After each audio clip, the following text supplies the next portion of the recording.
Thank you.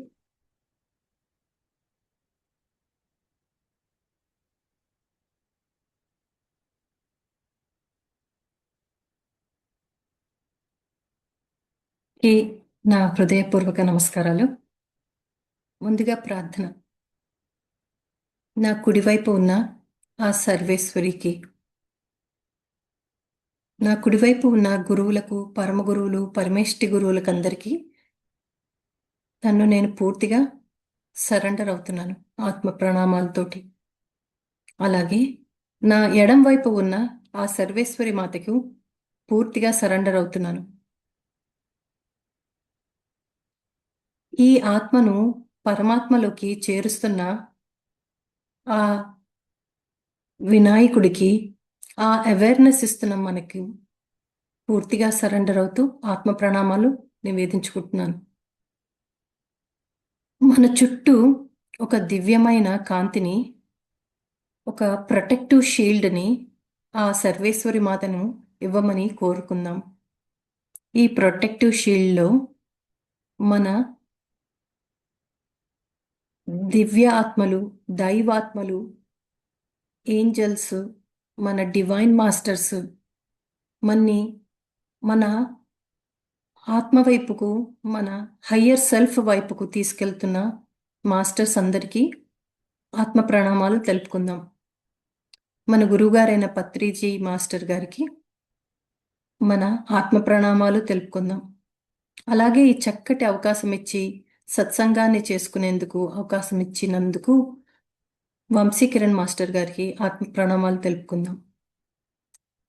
చక్కగా ప్రతిరోజు ఈ సెషన్స్ని నడుపుతున్న మణిమాల మాస్టర్ గారికి, అలాగే సుకన్య మాస్టర్ గారికి మన ఆత్మ ప్రణామాలు తెలుపుకుందాం. అలాగే ఈ అవకాశాన్ని అన్ని రకాలుగా సహాయం చేస్తున్న సంజయ్ రాణి మాస్టర్ గారికి కూడా ఆత్మ ప్రణామాలు తెలుపుకుందాం. ఇక్కడ వచ్చిన ప్రతి ఒక్క ఆత్మకు, దివ్యాత్మలే, దైవాత్మలే, వాళ్ళందరికీ కూడా నా ఆత్మ ప్రణామాలు తెలుపుకుంటున్నాను.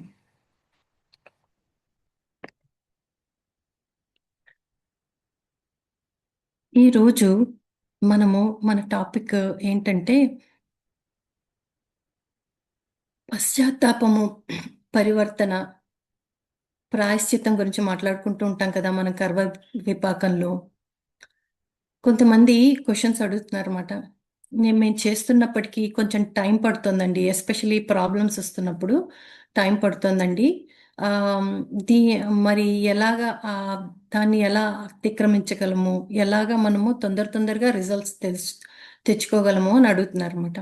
అడుగుతున్నందుకు కొంత మనము దీని వెనకాల ఒక సైన్స్ తెలుసుకున్నామనుకోండి, అప్పుడు మనకి ఇంకొంచెం తొందరగా చేసుకునేందుకు అవకాశం ఉంటుందని నేను భావించి ఇవాళ ఈ క్లాస్‌కి అనుకుంటున్నాననమాట.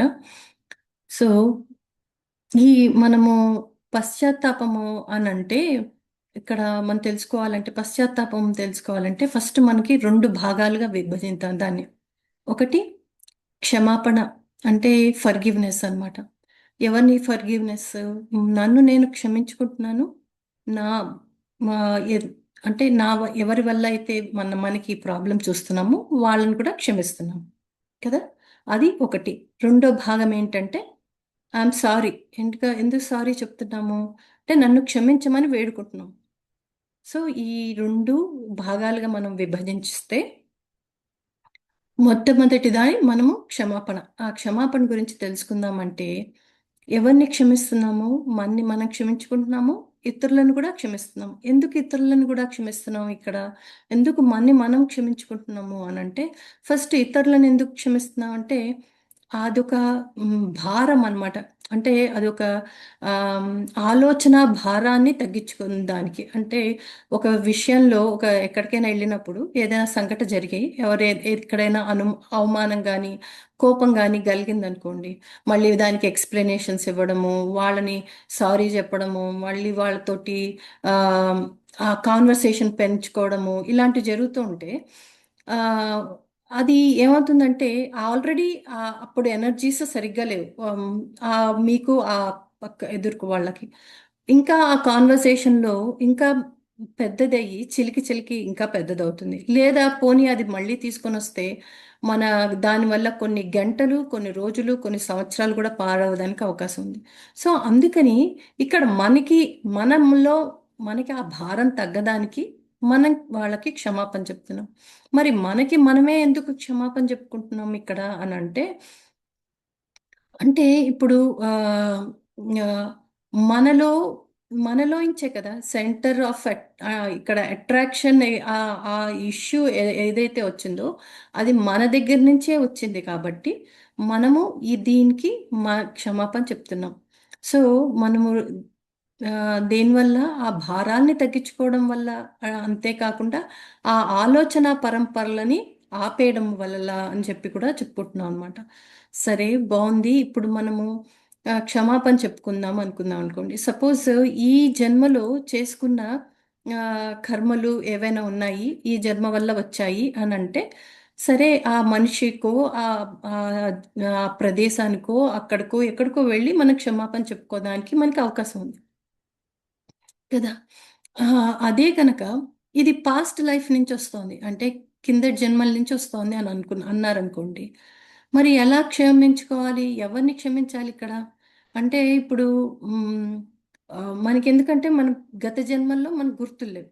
సో, దానికి కూడా ఒక ఏంటంటే మనకి 80% వరకు మనవి యూనివర్స్, విశ్వము క్షమిస్తున్నారు.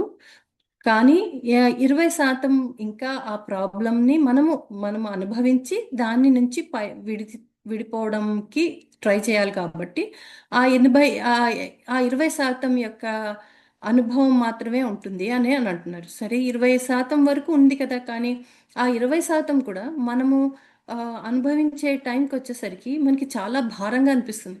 అంత తొందరగా విడిపోలేకపోతూ ఉంటాం. ఒక్కొక్కసారి ఏమవుతుందంటే డిప్రెషన్‌లోకి కూడా వెళ్ళి, ఎదుటి వాళ్ళతోటి మాట్లాడకపోవడము, ఏదో తప్పు చేశామన్న ఆ గిల్ట్ భావనతోటి ఉండిపోతూ ఉంటారన్నమాట. సో, ఎప్పుడైతే ఇలాంటివన్నీ వచ్చినప్పుడు, మరి ఎవరికి క్షమాపణ చెప్పాలి? ఇప్పుడు మనం ఎవరిని క్షమించాలి? ఎవరికి క్షమాపణ చెప్పాలి? సో, ఇలాంటి ఎమోషన్స్ నడుస్తుంటే ఆహ్, మనకి ఆహ్, హ్మ్, మా అన్నప్పుడు ఏమవుతుందంటే, సరే, ఓకే. మనకి ఆహ్, ఏదైతే ఆ ప్రాబ్లమ్ కనిపిస్తుందో, అంటే ఫర్ ఎగ్జాంపుల్ ఒకళ్ళకి ఎవరితో డబ్బులు పోయినాయి. అంటే ప్రాబబ్లీ వాళ్ళు కిందటి జన్మలో ఇంకెవరిదో డబ్బులు పాడు చేశారనా? లేకపోతే మరి ఇంకేదైనానా అని అనుకోవచ్చు. ఎలా అనుకోవాలి? అంటే ఒకసారి మనం సారీ చెప్పామనుకోండి. నేను ఏదో తప్పు చేశాము. విశ్వానికి నేను సారీ, సారీ, సారీ అని 10 సార్లు చెప్తున్నాను. పాపం వీళ్ళు ఏదో చెప్తున్నారు, సరే అని చెప్పి విశ్వం క్షమాపణ ఇచ్చిస్తే, మనము ఏం తప్పు చేసామో తెలియకుండా మళ్ళీ మనకి రెండోసారి తప్పు చేయడానికి అవకాశం ఉంది కదా. మన మన ప్రిన్సిపల్ ఏంటంటే, ఒకసారి తప్పు చేయటం తప్పు కాదు. మళ్ళీ తప్పుని మళ్ళీ మళ్ళీ చేయకూడదు. సో, మళ్ళీ మళ్ళీ ఆ తప్పుని చేయకుండా ఉండడానికి మనం అసలు ఏ తప్పు చేశామో, ఎవరితోటి చేశామో, ఎవరికి చేశామో, ఎవరి వల్ల మనము ఆహ్, ఇటువంటి బాధ అనుభవిస్తున్నాము అనంటే, ఈ జన్మవైతే మనకు కొంతవరకు తెలుస్తుంది. అది కూడా పూర్తిగా తెలుస్తుందని నేను చెప్పలేను కానీ, కొంతవరకైతే మనకు తెలుస్తుంది.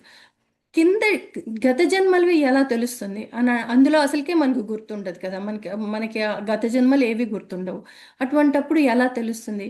అంటే స్వప్నంలో తెలుస్తుంది. కరెక్టే. స్వప్నంలో తెలుస్తుంది. కొంతవరకు మనకు అవగాహన మన మాస్టర్స్ ఎంతవరకు చెప్తారు మనకి? మనము ప్రిపేర్ అయ్యేంత వరకు చెప్తారు. అంటే మనలో మనం ఒక హ్మ్. అవగాహన తెలుసుకున్నంత వరకు చెప్తారనమాట. సో, ఈ అవగాహన తెలుసుకునే ప్రయత్నమే ఇదనమాట. సో, మనకి ఇప్పుడు గత జన్మల్లో మనకి సో, ఒక డబ్బులు సమస్య రావచ్చు, ఆరోగ్య సమస్య రావచ్చు, ఏదో ఒక సమస్య రావటం వల్ల జరిగింది. మరి అవి ఎలా తెలుసుకోవాలి అని అన్నప్పుడు, దీనికే మరింకొక మాటుగా ఎలా చెప్పారంటే, మన కృష్ణుడు ఎప్పుడైనా సరే మనకి గత జన్మల్లో వచ్చేవన్నీ, అంటే అది ఫిజికల్‌గా గానీ, అంటే శారీరకంగా గానీ, మానసికంగా గానీ మనకన్నీ ఎలా వస్తాయి అనంటే, ఒక ఆహ్, సమ్మరైజ్డ్ ఫార్మ్‌లో వస్తాయి. ఎలా సమ్మరైజ్డ్ ఫార్మ్‌లో వస్తాయి? కొంత ఎమోషన్స్ రకంగా, అంటే ఒక క్యాప్సూల్ మనం ఎలా అయితే అనుకుంటామో, ఆ క్యాప్సూల్ ప్రకారంగా వస్తాయన్నమాట. అంటే మనకు అన్నీ గుర్తుండకపోవచ్చు. కానీ మనకి ఆ ఇమోషన్ మాత్రం గుర్తుంటుంది. అంటే ఇక్కడ ఒక ఉదాహరణ చెప్పాలి, మనకి ఆ ఇమోషన్ గుర్తుంది అని అంటే ఇక్కడ ఒక ఉదాహరణ ఏంటంటే, రామాయణంలో కైకేయి మాత రాముణ్ణి ఆ రోజు వరకు చాలా ప్రేమగా చూసుకుంది. నా కౌసల్య మాత కంటే కూడా కొన్ని చోట్ల ఎలా రాశారంటే కైకేయి మాత చాలా ప్రేమగా చూసుకుందని రాశారు. అటువంటిది ఆ క్షణాన ఎప్పుడైతే రాజుగా డిక్లేర్ చేశారో దశరథుడు, ఆయన ఏమన్నారంటే, అమ్మో, ఈవిడికి భయం పట్టుకుంది. ఏం భయం పట్టుకుంది అంటే, ఓ, ఇప్పటి వరకు నేను ఒక రాణిలా ఉన్నాను. ఈ రాణి అనే ఇది పోతుంది అంటే, ఈ ఒక పవర్ అనేది పోతుంది అంటే ఒక రకమైన అన్సెక్యూరిటీ ఫీలింగ్ ఉంటుంది కదండి. ఈ అన్సెక్యూరిటీ ఫీలింగ్ వచ్చింది. ఎప్పుడైతే అన్సెక్యూరిటీ ఫీలింగ్ వచ్చిందో ఒక భయాన్ని కూడా ఆపాదించుకున్నాయి. ఎప్పుడైతే ఈ భయమును ఈ అన్సెక్యూరిటీ ఫీలింగ్ అయితే ఎప్పుడైతే వచ్చిందో, దెన్ ఒక వికృతంగా ఆలోచన స్టార్ట్ చేయటం మొదలుపెట్టారన్నమాట. ఒక వికృతమైన ఆలోచన స్టార్ట్ చేయటం మొదలుపెట్టిన దగ్గర నుంచి తాను ఆ రాముడికి మన పర్యవసానం అర్థమైంది. రాముడు మనం మా అరణ్యవాసం చేయాల్సి వచ్చింది. అదే కనుక అదే విషయాన్ని మరి కౌసల్య మాత ఎలా చేసింది? ఒక స్టేబుల్గా ఆలోచించింది. ఓకే, నేను ఈ ఆ ఎమోషన్స్ చక్రంలో పడకుండా, ఓ, ఎందుకు ఇలా జరిగిందో, ఆ, ఏది జరిగినా మంచికని ఒక స్థిత ప్రజ్ఞతతోటి ఆవిడేం చేశారు, ఆవిడకి కూడా అవకాశం ఉంది అక్కడ కూడా. అంటే ఇక్కడ ఏం చెప్తున్నాం అంటే, ఇక్కడ అంతా బాగుంది అన్నంత వరకు ఓకే. మనకి ఆ ట్రిగరింగ్ పాయింట్ అంటారు చూడండి, ఆ కోపాన్ని మనకి ఒకళ్ళు ఎవరో వీళ్ళు నన్ను రాంగ్ సైడ్ రబ్ చేశారని, కొంతమంది ఆ ట్రిగరింగ్ పాయింట్ చేశామని ఇట్లాంటివి మాట్లాడుతూ ఉంటారు. ఎప్పుడంటే ఆ ట్రిగర్ ఎప్పుడైతే మనకి ఆ ట్రిగర్ని కంట్రోల్ చేసుకోగలిగితే మన ఇమోషన్స్ని మనము కంట్రోల్ చేసుకోగలుగుతాం. ఎప్పుడైతే మన ఇమోషన్స్ని మనం కంట్రోల్ చేసుకోగలుగుతామో, సెకండ్, మనము ఆ మిస్టేక్స్ని మళ్ళీ మళ్ళీ చేయకుండా మనం చూసుకోగలుగుతాం అనమాట. సో దీన్ని, ఆ ఇమోషన్స్ని, సో ఇప్పుడు ఏం చేయాలి అంటే, ఇప్పుడు కైకేయి మాతనే ఉన్నారు. ఆ ఇన్సెక్యూరిటీస్ని, ఆ ఫియర్ని హీల్ చేసుకోవాలి అంటే ఆ ఇమోషన్స్ని హీల్ చేసుకోవాలి.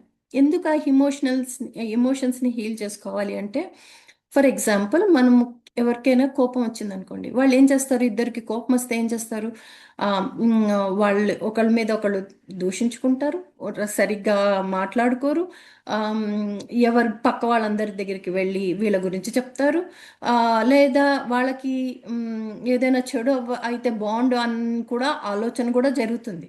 అదే ఇద్దరు ఒక ప్రేమపూర్వకంగా ఉన్నారనుకో, ఏం చేస్తారు, ప్రేమగా స్వీట్స్ ఇచ్చుకుంటారు, ఒకళ్ళకొకళ్ళు ఫ్లవర్స్ ఇచ్చుకుంటారు, పళ్ళు ఇచ్చుకుంటారు, గిఫ్ట్లు ఇచ్చుకుంటారు, వాళ్ళకి ఏదైనా కష్టం వస్తే సహాయం చేయడానికి రెడీగా ఉంటారు. అంటే ఒక ఇమోషన్ సేమ్, రెండు ఇమోషన్సే, ప్రేమ అనేది ఇమోషనే, కోపం అనేది కూడా ఇమోషనే. ఒక ఇమోషను మనని చెడు వైపుకి తీసుకెళ్తుంటే అదే ఇమోషన్ ఇంకొకటి మనని మన యొక్క పురోగతికి, ఆత్మ పురోగతికి, దైవాన్ వైపుకి తీసుకెళ్తోంది కదా. ఈ అంటే మనము మనం మనకి ప్రస్తుతం ఉన్న ఈ నెగిటివ్ ఎమోషన్స్ని, అవి ఎలాగొస్తున్నాయి, అవి మనకి ఈ కర్మఫలంగా వస్తున్నాయి. ఎలా కర్మఫలంగా వస్తున్నాయి, అది ఐదర్ శారీరకంగా, మానసికంగా, ఇంకో రకంగా డబ్బు రూపంలోనూ, ఇంకో రకంగా అది వస్తుంది. అంటే అది యాక్చువల్ కాజ్ మనకి తెలియదు, కానీ అది చిన్న సమ్మరైజ్డ్గా ఒక క్యాప్సూల్ రూపంలో మనకి వస్తుంది. మనము అది దాని వెనకాల ఉన్న ఇమోషన్ని గ్రహించి ఆ ఇమోషన్ని మనం హీల్ చేసుకోవాలి. అప్పుడు గనక ఆ ఇమోషన్స్ని ఎప్పుడైతే మనం ఆ హీల్ చేసుకుంటే ఆ ఇమోషన్స్ చిన్న భిన్నం అయిపోయి మన కర్మ విపాకానికి మనకి చాలా ఫాస్ట్గా చేసుకునేందుకు అవకాశం ఉందన్నమాట. ఓకే, సరే, ఇప్పుడు ఆ ఆ ఎమోషన్ని ఎక్కడ దాక్కుంటాయి అంటే, ఇప్పుడు ఆ ఎమోషన్స్ కనిపించాయి, సరే, అర్థమైంది, ఆ ఎమోషన్స్ వచ్చాయి, ఆ ఎమోషన్స్ వల్ల అది కోపం అనే ఎమోషన్ రావచ్చు, ఇంకో రకమైన ఎమోషన్స్ దాగి ఉండొచ్చు. అది ఎక్కడున్నాయి అంటే, నేను రోజు మామూలుగా నేను పొద్దున్న నిద్రలేచి చూసినప్పుడు నా మొహం చూసినప్పుడు కనిపించదుగా. అది ఎప్పుడు వస్తోంది, ఏ టైంలో వస్తోంది, ఏదైనా ఒక ఒక మనకి ఏదైనా అంతే కదా, మనకు ఒక అలారం మనం ఏమైనా గుర్తుపెట్టుకోవాలంటే మనం అలారం పెట్టుకోవచ్చు. మనం ఇలాంటివి ఏదైనా చెప్తాం కదా, అలాగే మనకి ఈ ఎమోషన్స్ ఎప్పుడు వస్తున్నాయి, ఎలా వస్తున్నాయి, ఎక్కడ దాగున్నాయి అంటే, ఒకవేళ ఒకవేళ నా వల్ల కాకుండా ఇంకొకళ్ళ వల్ల వస్తుంటే వాళ్ళని ఎలా నేను ఫర్గివ్ చేయాలి, అంటే వాళ్ళు ఎదుటి వాళ్ళ నుంచి వచ్చింది, ఆ, అది ఎలాగ నేను ఫర్గివ్ చేయాలి అంటే, ఇందాక మనం ఆ కోపం అనే ఉందనుకోండి, ఎదుటి వాళ్ళు కోపపడుతున్నారు, మనం వాళ్ళని అప్పుడు ఎలా ఫర్గివ్ చేయగలగాలి. అదే ఇన్సల్ట్ వచ్చింది, అమ్మో, బా ఆ ఇన్సల్ట్ని ఎలా హ్యాండిల్ చేయాలి, ఇలాంటి ఫర్గివ్నెస్ని ఎవరిని చేయాలి, ఎలా చేయాలి అని అంటే, ఇక్కడ ఏమని అంటాము మళ్ళీ మనము, కాదండి, మనము మెడిటేషన్ చేసుకుంటున్నాము, ఆ మెడిటేషన్లో మన కర్మ విపాకం చేసుకుంటున్నాము, మనకి యూనివర్స్ని అడగాలి అని అడుగుతున్నాం. అంటే సరే, ఆ యూనివర్స్ని అడుగుదాం అనుకున్నాం అనుకోండి, ఆ యూనివర్స్ ఎక్కడుంది? ఆ, ఆకాశంలో ఉందా, లేదా మనము ప్రేమించే గురువుల్లో ఉన్నారా, ఆ వైకుంఠంలోనో కైలాసంలోనో మరొక చోటనో ఇంకో చోటనో ఎక్కడైనా ఉన్నారా? ఎక్కడుంది ఈ ఈ యూనివర్స్? మనం ఎక్కడ అడిగితే గనక ఈ కష్టం నుంచి మనం బయటకు పడతాము, ఈ ఎమోషన్స్ నుంచి బయటపడతాము? అసలు ఈ ఎమోషన్స్కి నేనే స్టార్టింగ్ పాయింటా, అంటే నా వల్లనే ఇది మొదలైందా, లేదా ఇంకెవరి వల్లనైనా మొదలైందా? అంటే ఆమ్, నాకు ఈ బాధ, అంటే ఇప్పుడు మనం క్షమించుకోవాలి, ఎదుటి వాళ్ళని క్షమించాలి కదా మనం ఇక్కడ. సో నేను ఇప్పుడు నన్ను నేను క్షమించుకోగలగాలి అని అంటే, నన్ను నేను క్షమించుకుంటే ఇంకా యూనివర్స్కి ఎక్కడి నుంచి వచ్చింది ఇక్కడ? ఆ, ఆ, నేను నన్ను కాదు, ఎదుటి వాళ్ళని క్షమించాలి అని అంటే, ఆ ఎదుటి మనిషి కనిపించట్లేదు కదా, ఆ జన్మలో కనిపించారు, ఈ జన్మలో మన చుట్టూ వాళ్ళ వల్లనో ఇంకోళ్ళ వల్లనో వచ్చి ఉండవచ్చు, కానీ ఇది ఒక్క మనిషి వల్లనే వచ్చిందని మనకి ఎలా తెలుస్తుంది? ఇవన్నిటికీ కూడా సమాధానము ఆ, ఒక అంటే ఒక టాంజిబుల్గా మనం వెతకాలి అని అంటే, ఎక్కడి నుంచి వస్తుంది వీళ్ళని? సో ఎవరికి సారీ చెప్పాలి, నేను ఎవరిని క్షమించాలి? సో ఇవన్నిటినీ ఆలోచిస్తూ ఉంటే, ఇవే కదా మనకి ఇవి తెలియనంతసేపు దీన్నే ఇమోషనల్ బ్లాకేజెస్ అని అంటారు, వీటినే బ్లాకేజెస్ అని అంటారు. ఎందుకంటే మనకి పోస్ట్ ఆఫీస్కి వెళ్ళడం వరకు తెలుసు, అంటే యూనివర్స్కి వెళ్ళడం వరకు తెలుసు, కానీ దానికి వేదానికి, ఆ లెటర్ వేదానికి ఒక అడ్రస్ అంటూ ఒకటి ఉండాలి కదా, ఆ అడ్రస్ ఏది అన్నది తెలియట్లేదు అనమాట. సో ఎప్పుడైతే మనం దీని గురించి వెతుకుతూ ఉండడం మొదలు పెడుతున్నామో, సో అప్పుడు మనకి దానికి ఏదో ఒక ఆధారం ఉండాలి. అంటే మనము ఏదైనా సరే, మనము మాస్టర్స్ని, అంటే ఒక గైడ్స్ని మనం వాళ్ళ యొక్క చెప్పింది వింటాం కాబట్టి, ఇక్కడ వెస్టర్న్ మాస్టర్ హ్యూలెన్ గారు ఏమంటారంటే, ఫస్ట్ నీ థాట్స్ని లో ఒక సారీను ఒక ఫర్గివ్నెస్ని చెయ్యి అని అంటే, నీ థాట్ వల్లనే మొదలైంది అని అంటున్నారు. ఎందుకని మొదలైంది అని అంటే, ఆయన ఏమంటున్నారంటే, సపోజ్ ఒక సరే, ఆమ్, ఆ, ఎవరో అవమానించారు, ఓకే, సో అవమానించడానికి కారణం ఏంటి? సో వాళ్ళు ఏదో ఒక రీజన్ వల్ల చేశారు, సో దానికి మనం కూడా కనెక్ట్ అయ్యాము అని అంటే, దేని వల్ల కనెక్ట్ అయ్యాము? ఒక ఆలోచన వల్ల కనెక్ట్ అయ్యాము అని అంటున్నారు అనమాట. అంటే ఈ ఆలోచనలలో, అంటే మళ్ళీ సైన్స్ ఏమంటుంది, ఆలోచనలో ఒక్కొక్క మనిషికి రోజుకి 70,000 పైగా ఆలోచనలు వస్తాయి అంటున్నారు. ఇన్ని ఆలోచనలు వచ్చినప్పుడు కొన్ని ఆలోచనలు మాత్రమే మనని బాధిస్తాయి, అన్నీ బాధించవు. కొంతమంది మనలోనే చూడండి, మనలో చాలా వరకు మనకి మెడిటేషన్ చేయడం వల్లనో ఇంకో రకంగానో, ఆ, లేదా సహజ సిద్ధంగా కూడా, లేదా వంశ పారంపరంగా కూడా ఒక రకమైన సహనము, ఆ, చాలా విషయాల్లో ఆ, ఓర్పు, ఆ, మనం వహిస్తూ ఉంటాం. చాలా విషయాల్లో కూడా కొన్ని ఎలా వహిస్తున్నామో కొంతమంది చాలా ఆశ్చర్యపడి మెచ్చుకుంటూ ఉంటారు. అంటే ఏంటంటే, ఈ 70,000 ఆలోచనలో అందరము అన్నిటికీ అట్రాక్ట్ అవ్వమన్నమాట. కొన్నిటికి, ఎవరికి వచ్చిన మటుకే వాళ్ళ అవి మాత్రమే అట్రాక్ట్ అవుతారు. అంటే కొ- కొంతమంది భయానికి అట్రాక్ట్ అవుతారు, కొంతమంది ఏంటంటే అభద్రతా భావానికి అట్రాక్ట్ అవుతారు, కొంతమంది వాళ్ళు ఏమనుకుంటున్నారో ఎక్స్ప్రెస్ చేయలేకపోతూ ఉంటారు. అంటే నేను మనసులో వాళ్ళు ఎదుటి వాళ్ళ గురించి మంచిగానే మాట్లాడదాం అనుకుంటారు, కానీ ఆ మాటల్ని సరిగ్గా చెప్పలేకపోతూ ఉంటారు అనమాట. అయ్యో! నేను ఇంకా మాట్లాడగలను గదా! ఎందుకు మాట్లాడలేకపోతున్నాను? లేకపోతే కొంతమందికి క్లారిటీ మిస్ అవుతూ ఉంటారు. అంటే క్లారిటీ మిస్ అవుతున్నారంటే, నాకు అక్కడ ఏం చేయాలో తెలీదు. నాకు ఏం వద్దో తెలుసు కానీ, నాకేం గావాలో తెలీదనమాట. అలాంటివి కొన్ని ఉంటాయన్నమాట. ఇలాంటి రకరకాల ఆలోచనలలో కొంతమంది ఒక్కొక్కళ్ళు ఒక్కొక్కటి అట్రాక్ట్ అవుతూ ఉంటారు.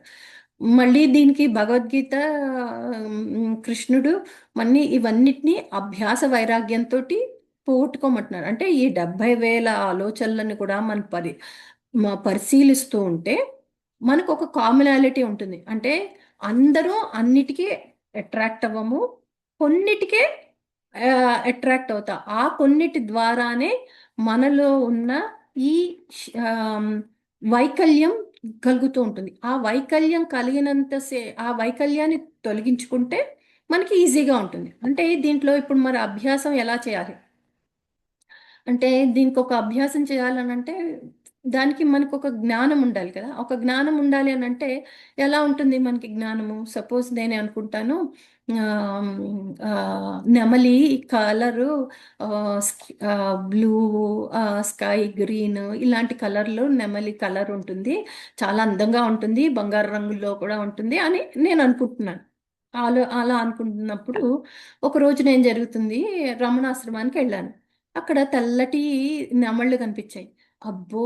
ఇన్ని రోజులు నేను నెమళ్ళు ఒకటే రెండే కలర్లు అనుకున్నానే. ఇన్ని కలర్లు ఈ తెలుపు కూడా ఒకటి చేరిందే ఇందులో. ఓహో! ఇది కూడా ఉంది కదా! అంటే అనిపించింది. ఎప్పుడైతే ఆ విషయం తెలిసిందో నా యొక్క ఆలోచన శక్తి పెరిగింది. అంటే నా థాట్స్ యొక్క శక్తి పెరిగిందనమాట. అంతే కాకుండా ఇప్పుడు ఇంకొక ఎగ్జాంపుల్ యాపిల్ ఉంది. నేను ఇంతవరకు ఎరుపే అనుకుంటున్నాను. ఇంకొకళ్ళొచ్చి లేదండి గ్రీన్ ఉంటుంది అనంటే నేనంటాను నేను అప్పటికి చూడలేదు గ్రీన్ యాపిల్. మీరు నన్ను తప్పు చెప్తున్నారండి మీరు అని చెప్పి వాదించడానికి అవకాశం ఉంటుంది. అక్కడ ఏమవుతుంది? వాదించడానికి అవకాశం ఉంటుంది. వాళ్ళు గనుక మనకి మరీ అంత ఇష్టలు మన వైబ్రేషన్స్ వాళ్ళతో మ్యాచ్ అవ్వట్లేదు అనుకోండి. అప్పుడు ఏమవుతుందంటే వాళ్ళతో ఆర్గ్యుమెంట్ కూడా స్టార్ట్ అవ్వడానికి అవకాశాలు ఉన్నాయి. అసలు నేను రెడ్డే చూసాను మీరు ఎక్కడి నుంచి చెప్తున్నారు గ్రీన్, నేను ఎప్పుడు చూడలేదు అట్లాంటి కలర్స్, మీరు గ్రీన్ అంటే లేదు గ్రీనే కాదు గోల్డ్ కలర్లో కూడా ఉంటుంది, గోల్డెన్ ఆపిల్స్ కూడా ఉంటాయి గోల్డ్ కలర్ అంటే అసలు అట్లాంటివి చూడలేదు, అలాంటి ఎల్లో కలర్లోను గ్రీన్ కలర్లోను మీరు తప్పు చెప్తున్నారండి అలాంటిది కాదు అని అంట. ఇది ఎప్పుడు నేను చూసి అవగతమై అనుభవపూర్వకంగా అయితే అప్పుడు ఈ మైండ్లో తెలిసిపోతుంది. ఓ ఇది నాకు తెలిసిన విషయమే, ఇది నాకు తెలిసిన విషయం కాబట్టి నేను నమ్ముతాను, ఒప్పుకుంటాను. అవునా? సో అది కాదు, అది ఎగైనెస్ట్గా ఉందనుకోండి అప్పుడు కోపం వస్తుంది. ఆ కోపము ఇంకొ- ఇంకొకటి ఆ, ఆ కోపం నుంచి ఇంకొకటి ఇన్సల్ట్ అవ్వచ్చు, ఇంకో రకం అవ్వచ్చు, ఇలా రకరకాల లో వైబ్రేషన్స్లో ఉన్నవన్నీ జరుగుతూ ఉంటాయి.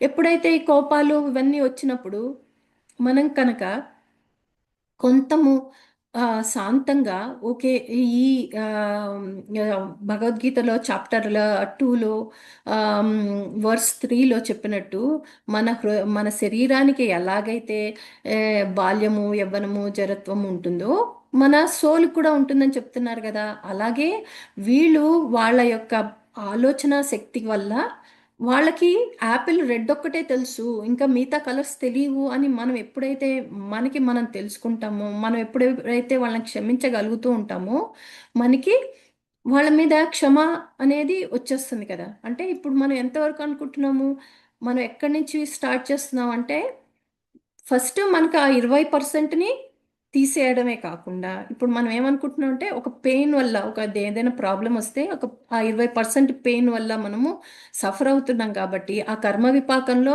ఎలా చేయాలో తెలుసుకొని అది ప్రస్తుతం ఉన్న కర్మని ఈ జన్మలో ఉన్న కర్మనే కాకుండా మనము ఇంకెప్పుడు కూడా ఫ్యూచర్లో అటువంటి తప్పులు చేయకుండా ఉండడానికి మనము ఈ విధానాన్ని మార్చుకుంటూ వస్తున్నాం అనమాట.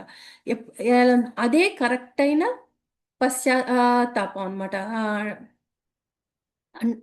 అదే సరైన పశ్చాత్తాపం మనకి. సో మళ్ళీ అంటే ఇక్కడ కూడా 3 స్టేజ్లు ఉంటాయి.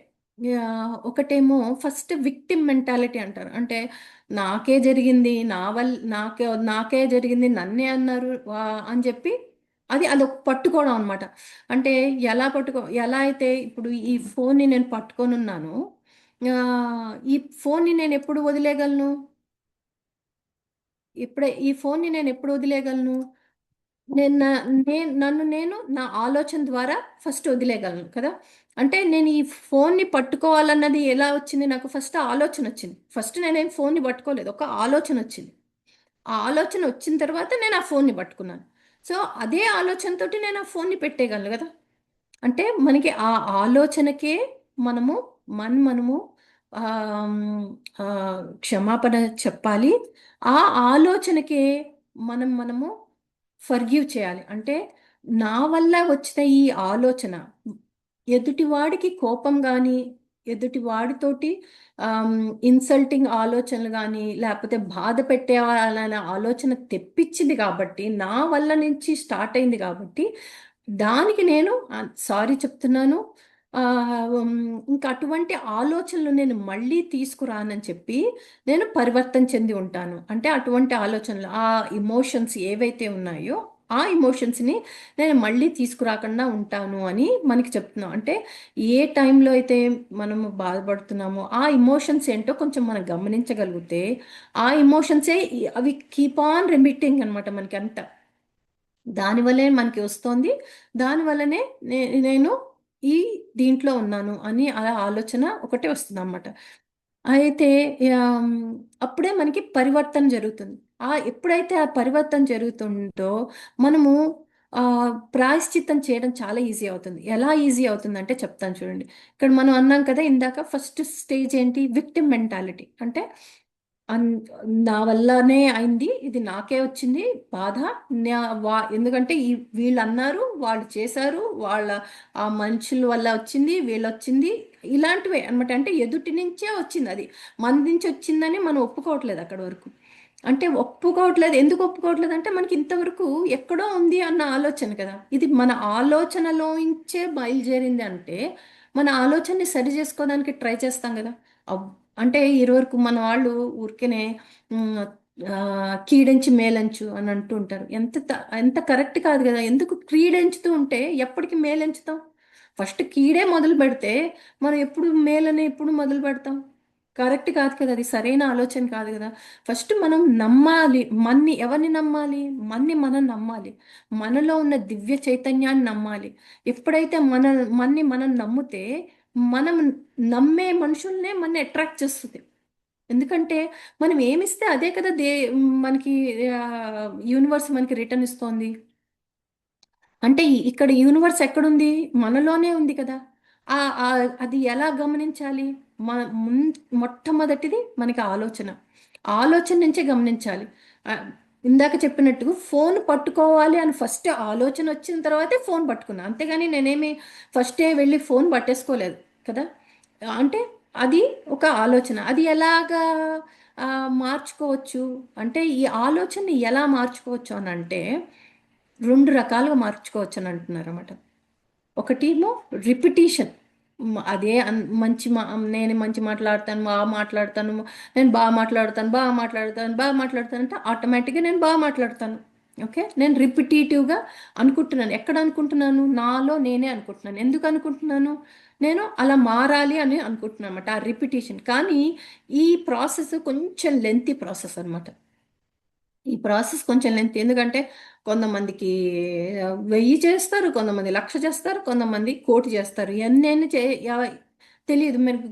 మీకు ఆ, మీకు దీనికి ఒక ఉదాహరణ చెప్పాలంటే, విష్ణు సహస్రనామం చేస్తూ ఉంటే నేను చదివేసుకుంటాను, నాకు నేర్చేసుకుంటాను అనుకుంటాం. ఫస్ట్ ఒక 10 ఇలా చదువుతాం, 11వది మర్చిపోతాం. మళ్ళీ చదువుకుంటాం, మళ్ళీ మళ్ళీ పుస్తకం తీస్తాం, మళ్ళీ చదువుతాం. ఎందుకు మర్చిపోతున్నాం అంటే అక్కడ మన థాట్ విరిగిపోయింది అనమాట. అక్కడ థాట్ అక్కడ కాన్సన్ట్రేషన్ పోయింది. అంటే కాన్సన్ట్రేషన్ ఆ థాట్ మించి వెళ్ళిపోయింది అనమాట. ఆ పుస్తకంలో ఆ వాక్యం మించి మనది ఎప్పుడైతే వెళ్ళిపోయిందో అక్కడ బ్రేక్ అయిపోయింది. సో దీనివల్ల ఏమవుతుందంటే కొంచెం టైం పడుతుంది. జరుగుతుంది కానీ టైం పడుతుంది. అదే కనుక ఇంకొకటి ఎమోషన్స్ అన్నమాట. ఎమోషన్స్ ఏంటి? ఇందాక మనం అనుకున్నాం కదా, అమ్మో ఈ కోపంతోటి వల్ల ఈ యాంగర్ ఇలాంటి లో ఇన్ దాంతోటి వల్ల నాకు ఇంత ఇదైతే, నేను ప్రేమతో ఉంటే ఇంకా మంచి ఇది వస్తుంది కదా, మంచి భావం వస్తుంది కదా అన్న ఆలోచన మనకి వచ్చినప్పుడు, సరే ఎంతటి కోపంగా ఉన్న వాళ్ళతోటైనా ఎందుకు మాట్లాడుతున్నారు, వీళ్ళకి ఎంత కోపం ఎందుకు వచ్చింది, ఈ కోపానికి కారణం ఏంటి, ఈ కారణానికి నేనేమైనా ఇదా అన్న ఆలోచనతోటి మనం, అంటే ప్రేమగా చూడటం మొదలుపెట్టిన దగ్గర నుంచి, మనం ఇందాక మనం అనుకున్నట్టు, ఓ వీళ్ళు ఏమైనా బాలాత్మలా లేకపోతే యవ్వనాత్మలా వీళ్ళు, ఇంకా లేకపోతే ఏదైనా ఉందా ఇంకా మనతోటి వాళ్ళకి ఆ ఫ్రీక్వెన్సీస్ మ్యాచ్ అవ్వకపోదానికి అని మనం ఆలోచన వచ్చి, మన ఆ కంపాషనెట్గా మనం ఉండటం మొదలు పెడితే, మనలో ఏమవుతుందంటే విక్టిమ్ మెంటాలిటీ నుంచి క్రియేటివ్ మెంటాలిటీకి వస్తుందన్నమాట.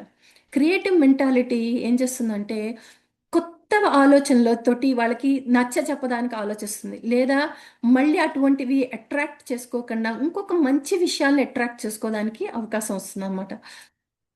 ఇది మనకి ఇమోషన్స్ ద్వారా అవుతుందన్నమాట. అంటే మంచి రకమైన ఇమోషన్స్ని మనం పెట్టుకుంటే, అంటే హై ఇమోషన్స్, హై ఇమోషన్స్ ఏంటి, హ్యాపీనెస్, జాయ్, పీస్, అలాగే ప్రేమ, అలాగే ఎదుటి వాళ్ళని యాక్సెప్ట్ చేయగలడం, అంటే వాళ్ళ జీవితంతో వాళ్ళకున్న పరిధినితో ఇలా మాట్లాడుతున్నారు అన్నది మనం యాక్సెప్ట్ చేయగలిగిన ఈ ఆలోచన వస్తుందన్నమాట. అది మనకి క్రియేటివ్ మెంటాలిటీ. అంటే విక్టిమ్ మెంటాలిటీ నుంచి మనకి ప్రమోషన్ వచ్చి క్రియేటివ్ మెంటాలిటీకి వస్తుంది. ఎప్పుడైతే క్రియేటివ్ మెంటాలిటీకి వస్తుందో మనకి ఇంకా బాగా మనం కూడా ఈ సృష్టిలో క్రియేటర్స్ కింద అద్భుతాలు సృష్టించగలం అన్నమాట. మొన్నటి వరకు ఆ యాంగర్లో ఉన్న లో క్రియేషన్స్ క్రియేట్ చేస్తున్నాం, ఇప్పుడు హై క్రియేషన్స్, హై వైబ్రేటింగ్ క్రియేషన్స్ని క్రియేట్ చేయగలుగుతున్నాం. ఎప్పుడైతే ఇలా చేస్తున్నామో చాలా మందిని అట్రాక్ట్ చేసుకోగలుగుతాం, మనకి తెలియకుండానే ఎంతో మందిని, కొత్త వాళ్ళని అట్రాక్ట్ చేసుకోగలుగుతాం, వాళ్ళందరికీ సేవ చేయగలుగుతాం. ఆ సేవ చేసే అవకాశాన్ని భగవంతుడే కల్పిస్తూ ఉంటాడనమాట. అంతేకాదు, నువ్వు నేర్చుకున్నది 10 మందికి నేర్పించేందుకు అవకాశాన్ని కూడా ఇస్తూ ఉంటాడు. అంటే ఇక్కడ చూడండి, ఒకటే మనము అదే మనిషి, అదే ఇమోషన్ ఉందా, ఆ ఇమోషన్ ఎక్కడికి వెళ్ళలేదు, అదే ఇమోషన్ అక్కడే ఉంది, ఎక్కడ ఉండాల్సిన ఇమోషన్ అక్కడే ఉంది, ఎక్కడ ఉండాల్సిన ఆలోచన అక్కడే ఉంది, కానీ ఆలోచించే విధానాన్ని మార్చుకున్నాం అనమాట ఇక్కడ.